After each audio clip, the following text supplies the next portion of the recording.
So we're going down the road.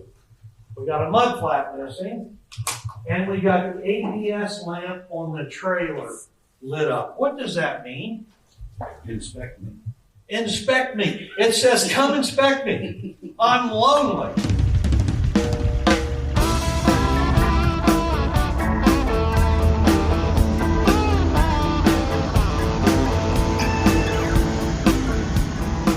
So that was just a bit of the wisdom of the many years of experience from behind the wheel to where he is today as a consultant for fleets mostly small and some larger. That'd be the wisdom of one Jeff Davis and his fleet safety services business, operating out of a home base in Ohio.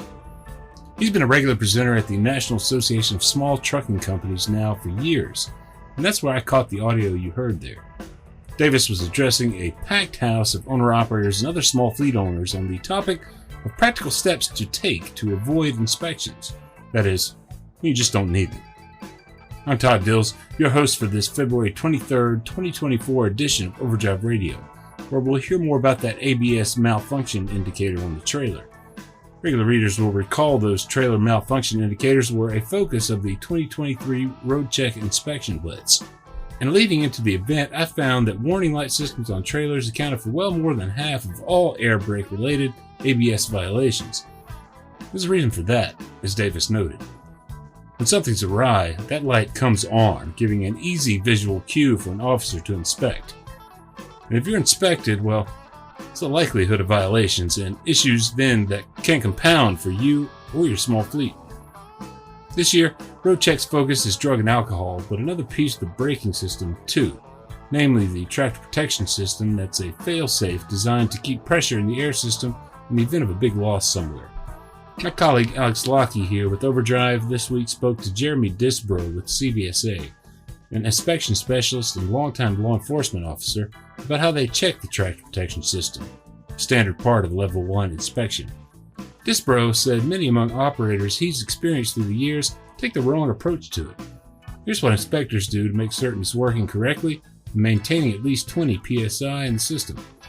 Inspectors typically chock the wheels to make sure the truck doesn't roll away, then release all its brakes, then pop both glad hands. They remove the glad hands from the truck and trailer and listen to the air escaping.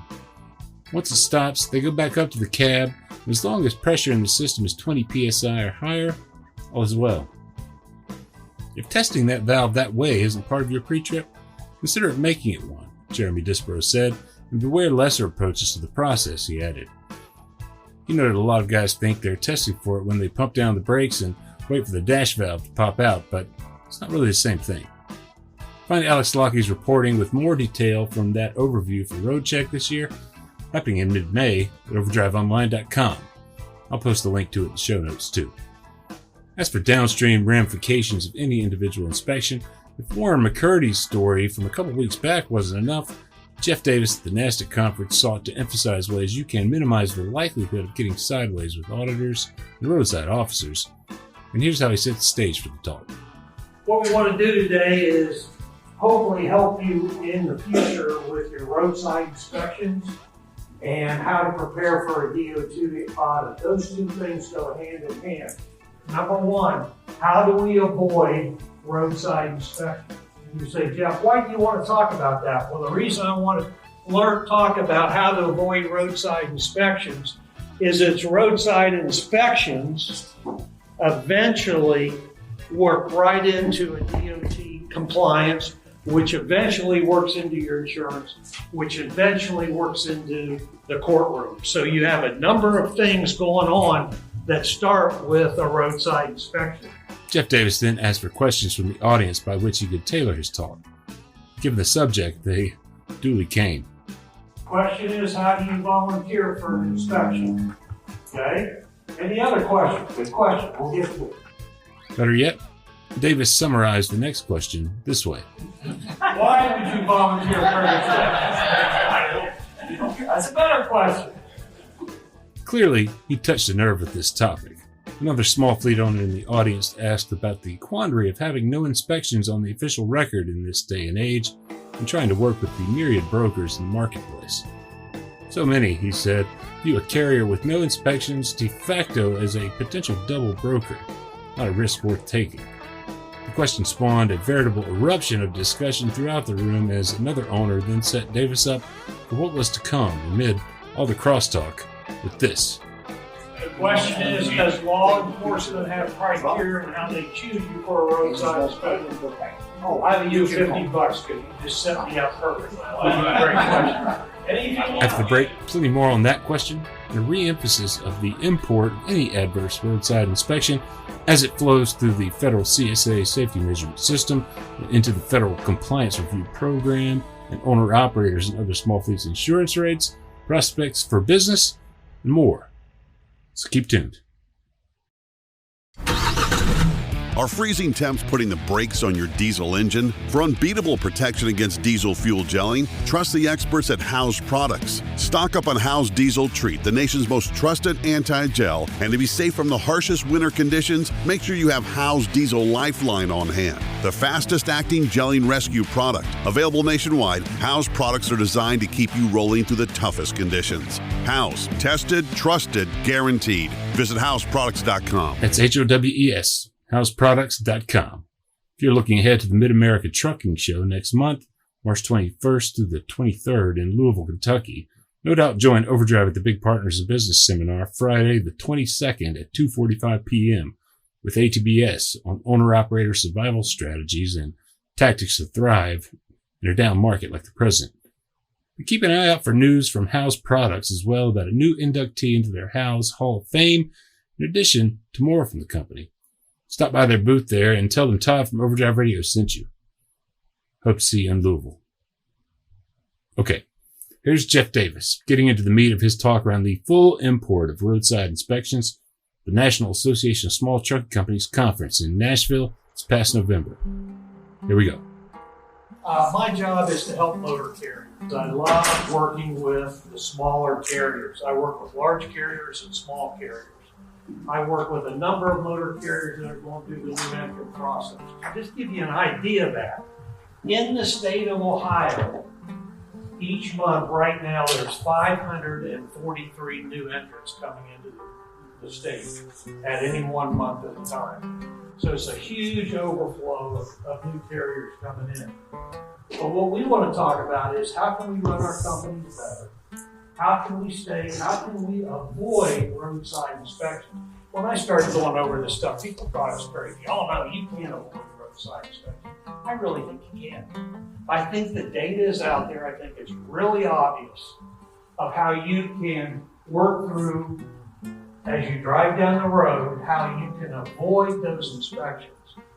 And the reason being is the more inspections you avoid, all right, the lower your scores are going to be. It's absolute proven fact that the more they inspect you, the more violations they're going to find. The less they inspect you, the less violations they're going to find. So the key is, how do we drive our trucks down the road without getting a roadside inspection? I'll give you an example. Last year, Indiana gave 5,000 tickets to truck drivers, or 5,000 inspections to truck drivers that did not wear their seatbelt. So 5,000 times. I've got the state enforcement officer on video saying, you know what that is? That's 5,000 drivers that gave the excuse to look inside their truck.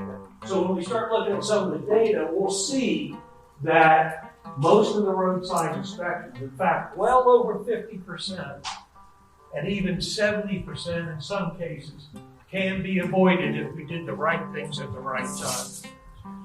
When you look at the fiscal year of roadside inspections with CSA database, just came to a close.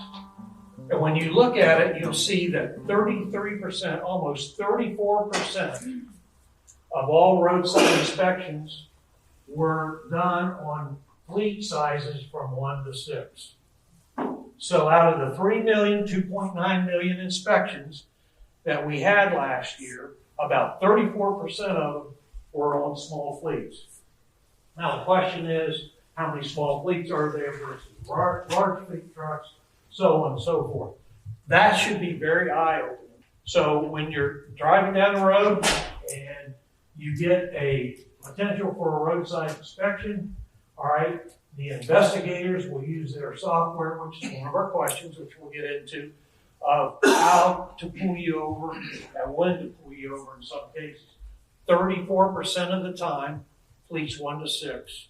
50% of the time, fleets 1 to 20. So a lot of small carriers are getting a lot of roadside inspections. And you're going to say, well, hey, I got 2 trucks. I've been running for, 3 years, and I've had 1 roadside inspection. Great. If you want more, call me, and I'll call the state director, and I'll get you as many as you want. But I don't think you want that. That's a good thing. It can be tough with brokerages trying to prove that you're really in business. All right? And I don't know there's a good answer for that other than get some roadside inspections. I'll show you how to do that, but you might not want them because you'll get violations when we do.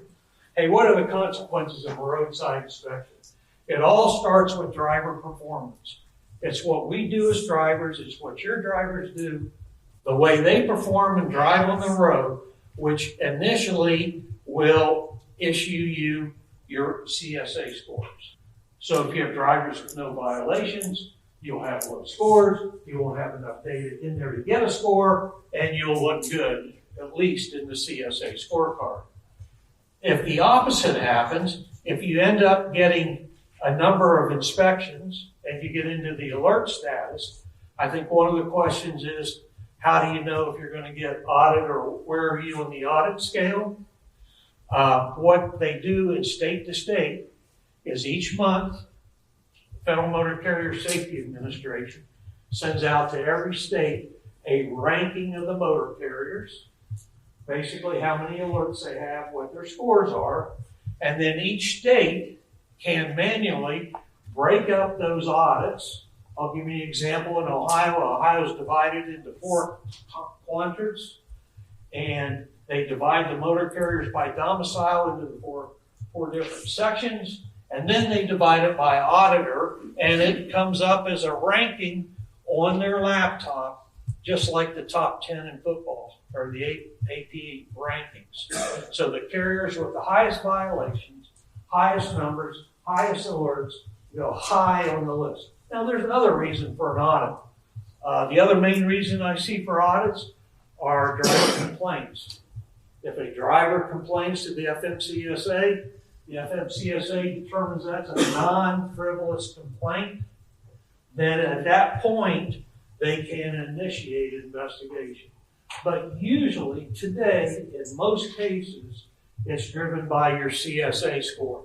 So your driver performance equals your CSA scores. Your CSA scores are what initiates an audit, and eventually that will initiate your safety fitness rating. See how that works?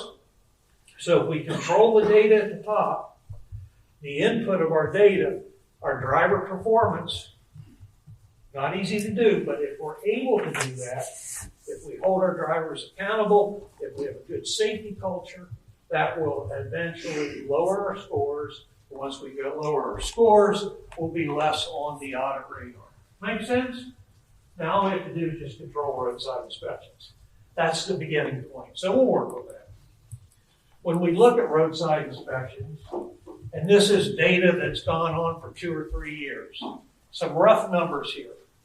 We know that when we look at all 2.9 million, 3 million inspections, we know that about a third of the time, the inspection is triggered by an observable defect. About a third of the time, the inspection is triggered by unsafe driving. And a third of the time, it's driven by the motor carrier's ISS number. That's ISS, or Inspection Selection System. Every motor carrier has an ISS rating, as regular listeners and longtime Overdrive readers will be well aware. That ISS number has a big effect on the efficacy of bypass systems like pre-pass and drive-wise for pre-clearance. Have a high ISS score? Those systems are going to be less effective for actually getting the green light and bypassing the scales. High ISS numbers for any motor carrier, Davis goes on to explain, mean effectively a greater priority placed on that carrier for inspection all across the country. If you're operating with Motor Carrier Authority, do you know what your ISS number is? Not many in the room with Davis at NASTC did, that's sure. He got just 3 hands raised in the affirmative in response to the same question there. Each trained individual on the highway that's doing roadsides, what they do is they put in your DOT number, all right, and it brings up, the software literally brings up a stoplight, red, green, yellow. If you're 1 to 49, that's green light. 50 to 74, that's yellow light, means you may be worth a look. And if you're above 75, you get the red light. Okay? And those lights, those numbers, are based upon your past compliance history. So if you've had a lot of violations in the past, possibly you're up to an alert status in a couple of your CSA basics, then you will have a high ISS score.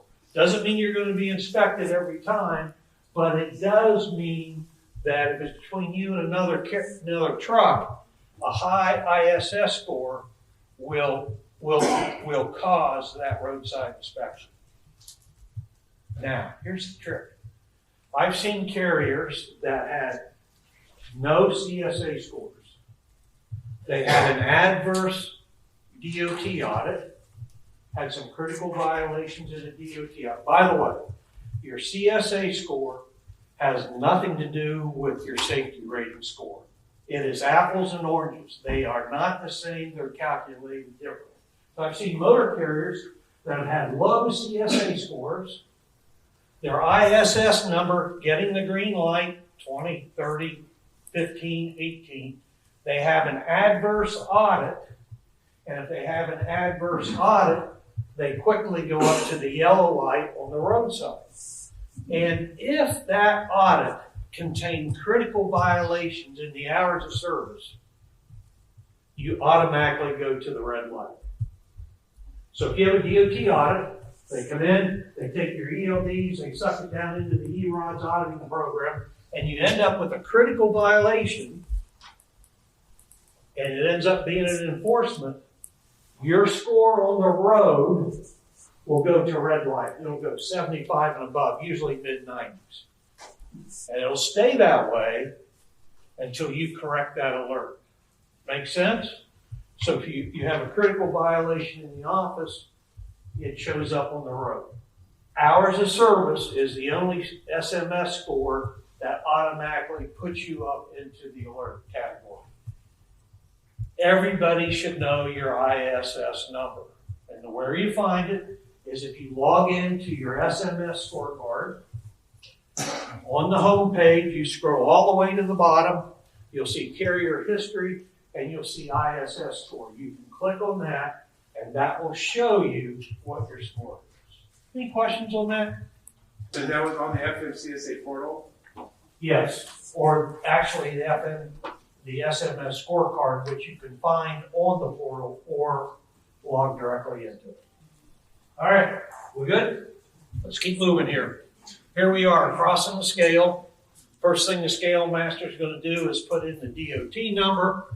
Up comes the software, and in this case, it shows that we're in the inspect category because we have some alerts. Doesn't mean they use this every time, but when they do need an inspection, they will go to this ISS. Many times we've already shot ourselves in the foot before we get to that point. Here, a question from the audience, as summarized by Jeff Davis. The question is, if you get into the red category, how do you get out of that? Is it just a passage of time? Well, time does heal a broken heart to some degree because some of your violations will drop off. The algorithm for your ISS number is about 10 pages long. So it takes in a bunch of different factors of how they rate it. So the answer to your question is, don't get any more violations. Stop. Because every violation going into your CSA scorecard is triple weighted. Triple weighted for the first 6 months it's on a carrier's CSA SMS profile, that is. Then another question, again summarized by Davis. The question is, and I see I can't avoid this anymore, we've got, what can we do with a corrective action to bring them in to look and see what we've done, okay? Technically, by policy, it doesn't mean that it's a hard, fast rule, but I've seen very few incidents where they'll come in under a request and inspect a vehicle, okay?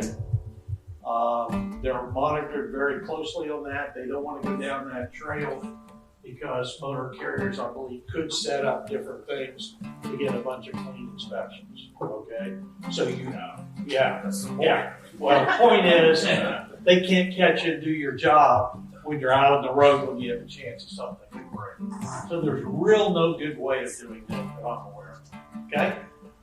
Sorry for the good news, but it works that way. All right, we're going to play this game. We did this last year. Look at this roadside inspection. What's my trigger event? Littering a cigarette butt on the window of a patrol car. What caused that inspection? All right, I know. Look at this. What did the driver have? A false log. You're telling me that roadside inspector had x-ray vision. He looked through that truck. He saw that log was false. The driver just happened to throw a cigarette butt out the window. I'm going to go get that person. No, it was the trigger event that caused that. Here's another one. Hard to read in the back. We got mudflap, defective ABS indicator lamp on the trailer, and we've got insurance violation. So we're going down the road. We got a mudflap missing. And we got the ABS lamp on the trailer lit up. What does that mean? Inspect me. Inspect me. It says, come inspect me. I'm lonely. I want to see an inspector. I want to get my $25. Except you're not going to get $25 because an ABS light, once you're moving and hooked up down the road, it must be out. I go into motor carriers and I see they had 10 ABS lights on trailers. I did a case study with a client about a month ago. This blew my mind. About 100 drivers. I broke down all their roadside inspections, and guess what? 85% of all their violations happened at a scale. Now, I'm from the old school trucker. I trucked back when you had to crank Tin Lizzie to get it going. Back in those days, we never went over the scale to get it going. So we got one driver. I'm going to call him Billy Bob. I'm looking at this roadside inspection, okay? And the roadside inspection says that there was a semblance of a tire hanging in the rim as the driver went over the scale. This, honestly, this smart but inspector writes that on there. Regular listeners will well recall Warren McCurdy's experience of rolling across a Washington scale with a flat trailer tire, a situation that led McCurdy to experience the impacts of inspection violations Davis is talking about here. In McCurdy's case, he truly did not know the tire had lost the air it had. The trailer was empty, and it appeared to have happened in transit before he got to the scale. In the case that Davis mentioned, though, the outcome wasn't quite the same, to say the least. So I call the owner and I say, hey, no big deal. But this is pretty weak, all right? What did the driver say? And he had talked to the driver. Called the driver in, driver said, boss, I'm really sorry. I knew that tire was that way, but I thought the scale house was on the other side. I thought they'd never see it on the other side of the train. 70% of all their roadside violations happen right at the scale. Do these scales move? No, they're set places, and most of their drivers, guess what, are dedicated drivers. So you're telling me you're going over the scale with baloney skins and no lights on, no seatbelt on, and you just want to wave at the investigator you're driving with. Here's another one. Failing to secure load. Cardboard boxes and plastic trash loosed in the bed with plastic flying out while driving. Got into driver, didn't have a valid medical. It went on from there. So again, that's the trigger event. Here's another one. Brake. Smoking fourth axle left side. I I guess the brake had a couple cigars in there that was smoking. Driver's going down the road, tires on fire, doesn't realize it. Triggers a roadside inspection, IRP plate, annual inspection violation, so on and so forth. Here's one, using a handheld telephone while operating a CMB, left hand, left ear, speeding 11 to 14 per hour, 67 in a 55 construction zone, failing to yield for 4 miles. Driver was completely distracted by their mobile phone. What do you expect? What do you expect an inspector to do? Oh, it must be a good conversation. I'll let it speed through the construction zone. Now, these are silly illustrations, but I can show you that the number one key to lower your CSA scores. You ready for this? This is secret. I don't want this to get out anywhere, okay? Here's your number one key to lower your CSA scores. Every light burns every mile, every day. Every light burns every mile, every day. Every light burns every mile, every day, except for the ABS light on your trailer, and it must be out. Statistically, lights are the number one trigger event by far across the whole United States. Now, the key is, how do we get the driver to drop the trailer with the light out, to tell somebody, or take the time to get it fixed, or the driver that picks it up? That's where the rub comes in.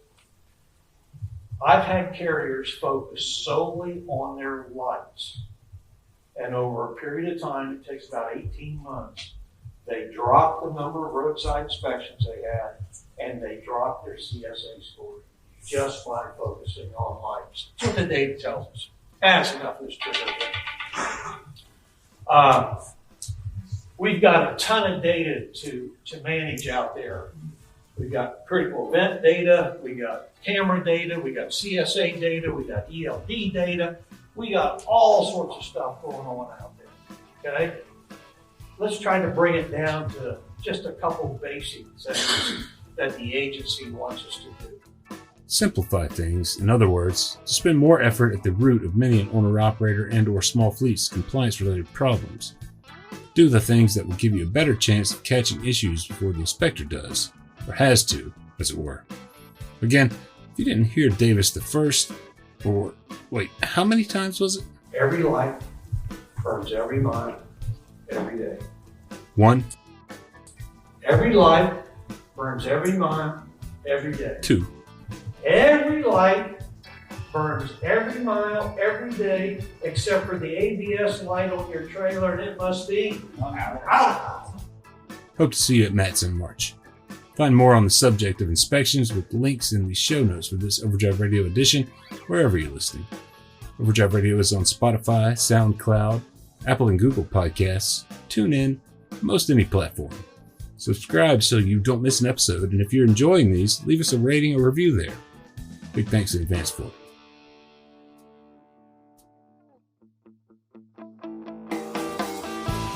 Overdrive Radio is a production of Overdrive, the voice of the American trucker.